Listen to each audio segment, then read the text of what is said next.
Welcome back to my channel. It was a brisk morning in the Pacific Northwest, where the mist still clung to the trees and the early sun glinted across the surface of Crater Lake.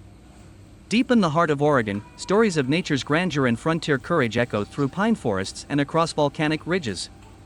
It's here, among the whispers of ancient calderas and the footprints of pioneers, that the tale of a small yet powerful piece of American currency begins. A piece of metal no larger than a bottle cap, yet rich with history, artistry, and mystery. In 2005, as part of a groundbreaking program that transformed everyday pocket change into miniature works of art, the United States Mint released the Oregon State Quarter. It was the 33rd coin in the 50 State Quarters program, and like the land it represented, it carried with it an air of calm majesty and storied past.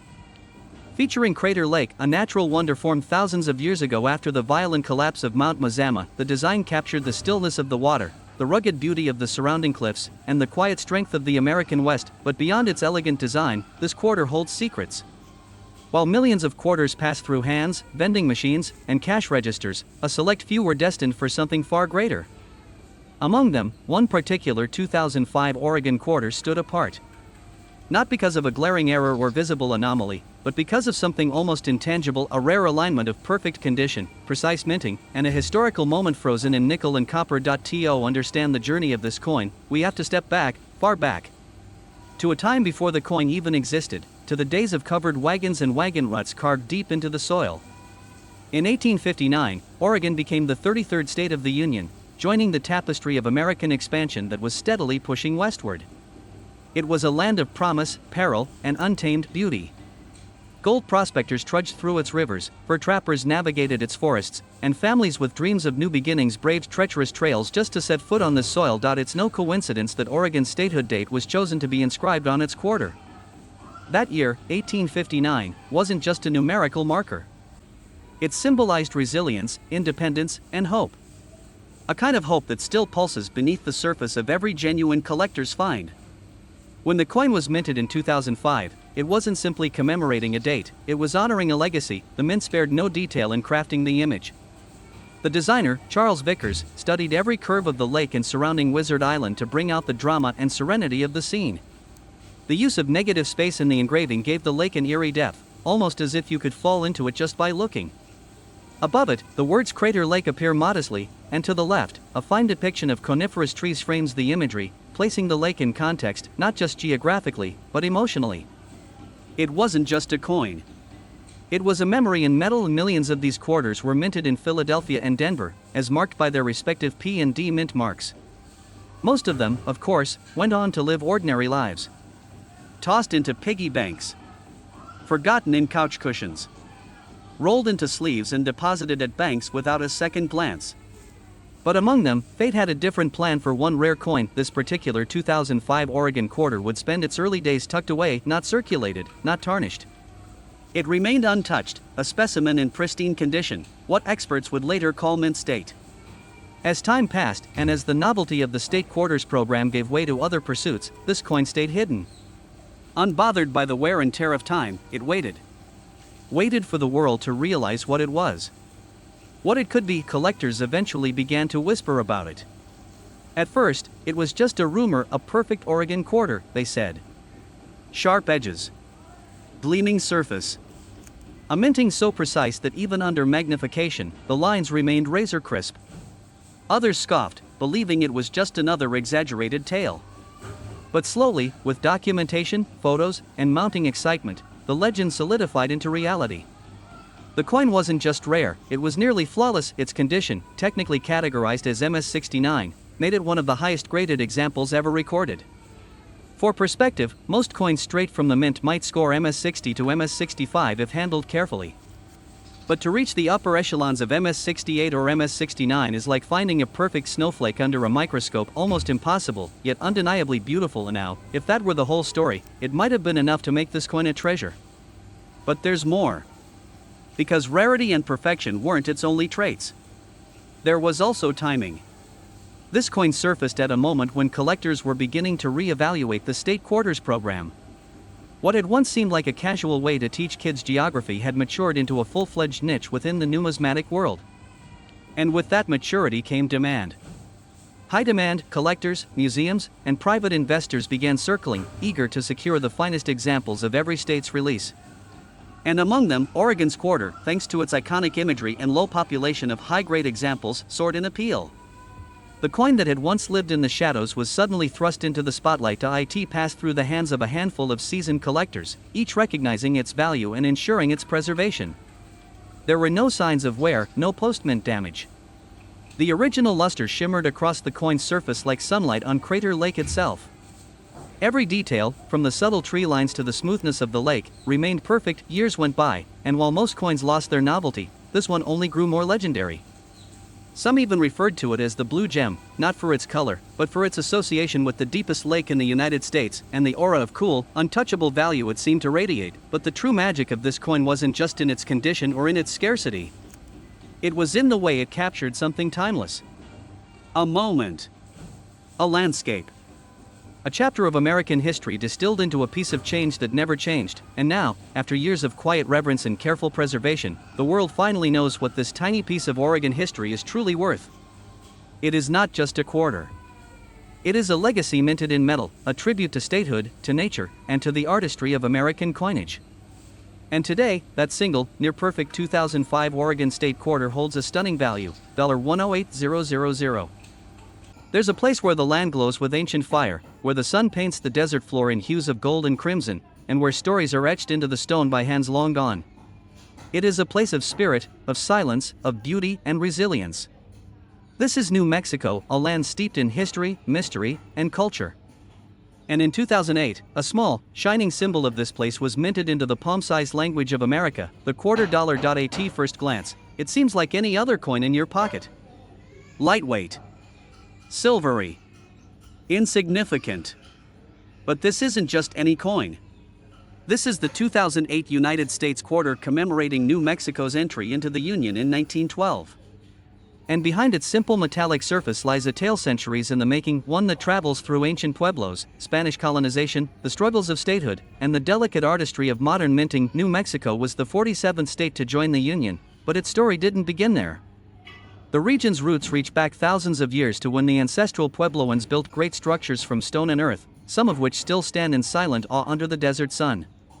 Later came the Navajo, the Apache, and the Spanish, each layer of history stacking upon the last like sediment in the sandstone canyons. It's this layered history that makes New Mexico unique, and it's what the 2008 quarter sought to capture. The design on the coin is spare but powerful, a simple outline of the state, set behind the Zia sun symbol, an emblem as old as the land itself. The Zia, a sacred symbol from the Pueblo people, radiates with 4 sets of 4 rays. To the Zia, the number 4 was sacred, 4 directions, 4 seasons, 4 times of day, 4 stages of life. Each spoke not just of nature, but of balance and harmony. This wasn't just a decorative choice. It was a tribute. A recognition that the story of New Mexico could not be told without honoring those who had come before. The designers of the coin, in collaboration with local historians and artists, fought for that balance between heritage and modernity, symbolism and clarity. The coin was minted in both Philadelphia and Denver, marked respectively with the P and D. Tens of millions were produced, enough to fill cash registers across the nation, and for a time, it was just another quarter used to buy coffee, slipped into toll machines, lost between car seats. But as with all things crafted with care, a few pieces stood out. Among the many, there emerged a few rare specimens. Not because they bore glaring mistakes or double-struck errors, but because they were perfect. Flawlessly struck. Brilliantly preserved. Coins that seemed to hold in their shine the very glow of the New Mexico desert. These weren't coins that clinked in pockets. They were set aside, recognized for their pristine surfaces, their sharp relief, their unblemished fields. One coin in particular would become the subject of legend from the moment it left the press. The single New Mexico quarter was unlike the others. Experts would later say the planchet, the blank metal disc used to make the coin, was perfectly smooth. The dies, those precision-made steel stamps, struck with ideal force and alignment. The result was a coin so flawless it seemed to float between dimensions. Each detail, each tiny line of the Zia sun, each curve of the state border rendered with razor precision. For years, it passed through quiet hands. Collectors whispered about it, unsure if it was real, if it could truly be as perfect as rumors claimed. But it was. Over time, as it was submitted to grading and analysis, its quality was confirmed. An MS-69 specimen, mint state, near perfection. Just one shy of a theoretical MS-70, which, in the world of coin collecting, is like reaching Olympus, and yet, this coin was more than a perfect strike. It was a symbol. A tiny disc that encapsulated centuries of history, culture, and human resilience. For the collectors who knew what it was, holding it felt like holding time itself. Demand grew. As more people came to appreciate the artistry of the State Quarters program and the stories behind them, rare examples like this became prized beyond their face value. Not for novelty, but for what they represented. For the story carved into them with such care. And so, this coin, this unassuming little quarter, became something more. Not everyone would understand it. Most people still passed New Mexico quarters over without a second glance. They'd see the outline, the sun symbol, and move on. But for those who knew, those who understood what it meant to blend ancient spirit with modern craft, the coin became a treasure, and now, years later, after careful preservation, research, and reverence, its true worth has finally been revealed. This isn't just a 25-cent piece. This is a testament to a land's soul, to a people's legacy, and to the quiet magic of minting perfection. Its value, $112,000. In the quiet of a late autumn evening, when the leaves in Boston's public garden crunch beneath the feet of passers-by and the fading sun glints off the cobblestone paths, history feels close enough to touch. It lingers in the air, in the creak of old wooden homes, in the echoes of distant footsteps on Freedom Trail, and in the stories passed down through generations. This is Massachusetts, not just a state, but the cradle of a nation. And in the year 2000, a piece of that heritage was forged into metal and stamped into the palm-sized legacy we know as the Massachusetts State Quarter. A quarter, yes. Just a coin. Common. Circulated. Often forgotten in the shuffle of everyday life. But not this one. Not this particular 2000 quarter bearing the name Massachusetts and the proud year of its statehood, 1788. Because what it holds is far greater than its size. It holds a revolution. A spirit of rebellion. The spark that lit the fire of American independence. On the face of this quarter is a depiction that commands quiet attention, a bold outline of the state itself, precise and instantly recognizable to anyone who has traced the Atlantic coastline. But it's what stands within that outline that gives the coin its voice. The image of the Minuteman, musket at the ready, feet firmly planted. Not in the heat of battle, but in a moment of readiness. Resolve. Watchfulness. The Minuteman is no arbitrary symbol. He is the personification of a people who would not wait to be told when to rise. In the early hours of revolution, it was the Minutemen who stood between tyranny and liberty. Ordinary farmers and blacksmiths, transformed into warriors by necessity. The coin captures this spirit with a simple phrase arcing above the figure, the Bay State. A title that speaks not only to geography, but to a legacy of courage and determination. When the United States Mint released this design in early 2000, it marked the sixth entry in the ambitious 50-state quarters program.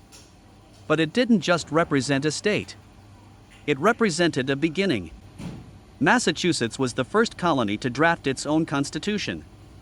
The home of the Boston Tea Party. The site of the first battles of the American Revolutionary War. To etch this into coin was to compress centuries of history into one small, gleaming disc. Tens of millions were struck at the Philadelphia and Denver mints, bearing the P and D marks that signaled their origin. These coins flooded the nation. Dropped into gumball machines, traded over coffee counters, and hoarded by casual collectors hoping to one day find something rare. Most never would. Most of these quarters were just that, quarters.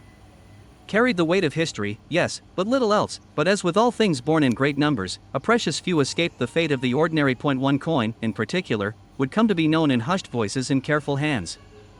A specimen so perfect, so untouched by time, that it seemed destined for something greater than circulation. Experts would examine it again and again, unable to find flaw. Its surface shimmered not with artificial polish, but with the untouched brilliance of a flawless strike. Every line of the Minuteman's coat. Every curve of the musket. Even the smallest detail of the Bay State's coastline, all of it preserved in pristine clarity. To hold it was to hold a time capsule. Not merely a piece of 2000, but of 1788, and of every year in between. It did not arrive at this state by luck alone. The planchet, chosen with extraordinary care, was struck with precise force, at the perfect angle, under the most optimal conditions. No blemish marred its surface. No weakness dulled its shine. Grading experts gave it the nearly unattainable mark of MS69, mint state perfection, just a breath from the impossible MS70. Collectors searched for its equal but found none. It became an object of desire not just for its beauty, but for what it represented, a perfect tribute to the spirit of America's birth, and so it passed between collectors and connoisseurs. Kept not in drawers or jars but in cases of glass and velvet. Admired with reverence. Whispers followed it from showrooms to private collections. Some said it would never be seen again. Others claimed it had changed hands in total secrecy. But the truth remained, the coin had become something more than currency. It was a relic. What made it even more special was not only its condition but its context. This wasn't just a coin made to commemorate a state. It was one that captured a legacy in its design, one that fused the boldness of the revolutionary spirit with the precision of modern minting. It stood not as a transaction, but as a symbol, and today, after all these years, with eyes sharpened by time and collectors more discerning than ever, its true worth has been revealed. Not just in numbers, but in meaning. For what is the value of a coin that captures the heartbeat of a nation? A coin that outlasted the fleeting hands of commerce and rose to the height of perfection, now, the world knows. This single, nearly flawless 2000 Massachusetts State Quarter, born of history, craftsmanship, and preservation, holds a remarkable value, $112,000.